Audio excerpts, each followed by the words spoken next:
दोस्तों, इस्लाम में शराब पीना क्यों मना किया गया है? Why alcohol is prohibited in इस्लाम।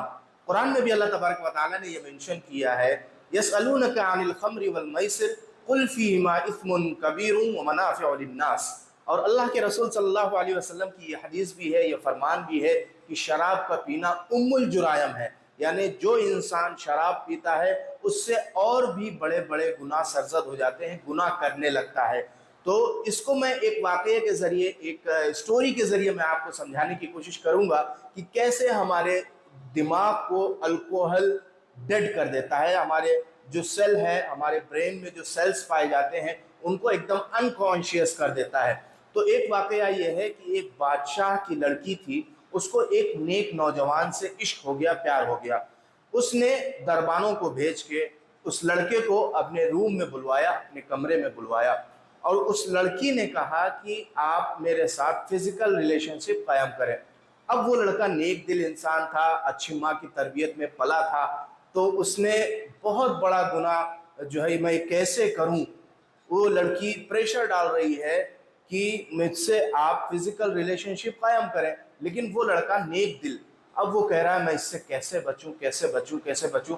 हज़ार मिन्नतें करने के बाद चलो ठीक है, वो लड़की ने कहा ठीक है, ये एक बेगुनाह जो है कैदी है, आप इसको कत्ल कर दीजिए। उसने कहा ये भी बहुत बड़ा जुर्म है, अब मैं इसको कत्ल करूंगा तो इसकी सज़ा मुझे जो है क़यामत के दिन अल्लाह तबारक व तआला देंगे। तो वो इस खौफ से उससे भी पीछे हट गया। अब उस लड़की ने उस लड़के से कहा कि एक गिलास शराब रखी है, आप इसको पी लो, मैं आपको छोड़ दूंगी, आप चले जाना। अब उस लड़के ने कहा ये सब जंजाल से कैसे बचूं, ये बचने का वाहिद एक रास्ता है, मैं चलो एक गिलास पी लेता हूं और मैं फिर चले जाऊंगा घर। लेकिन उसने वो जब एक गिलास शराब पिया तो उसने क्या किया, उसने उस लड़की के साथ फिजिकल रिलेशनशिप भी कायम किया, उसने उस बेगुनाह कैदी को कत्ल भी कर दिया।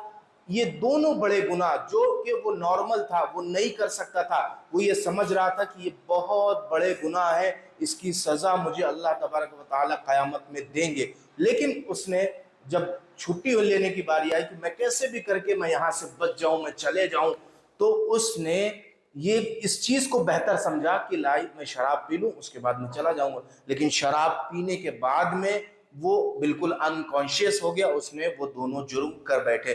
तो इस वाक़ये से मुझे समझाने का ये मकसद है कि शराब का पीना हमारे माइंड को, हमारे जो है जहन को अनकॉन्शियस कर देता है।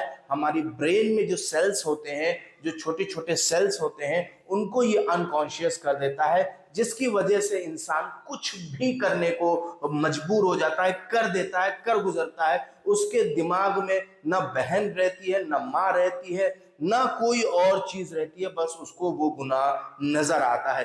तो दोस्तों, समझाने का सिर्फ ये मकसद था कि इस्लाम में शराब का पीना क्यों मना किया गया है। तो उम्मीद है दोस्तों, जिस जो है वाकये से, जिस स्टोरी से मैंने आपको समझाने की कोशिश की, आपके जहनों में, आपके दिमाग में बहुत सारे लोगों का ये जहन रहता है कि क्यों इस्लाम में शराब को मना किया गया है, क्यों इस्लाम शराब से रोकता है। तो आज इस वाक़ये से आपको बआसानी समझ में आ गया होगा कि ये शराब हमारे दिमाग को, हमारे जहन को अनकॉन्शियस कर देती है। तो दोस्तों, उम्मीद है आपको समझ में आ गया होगा।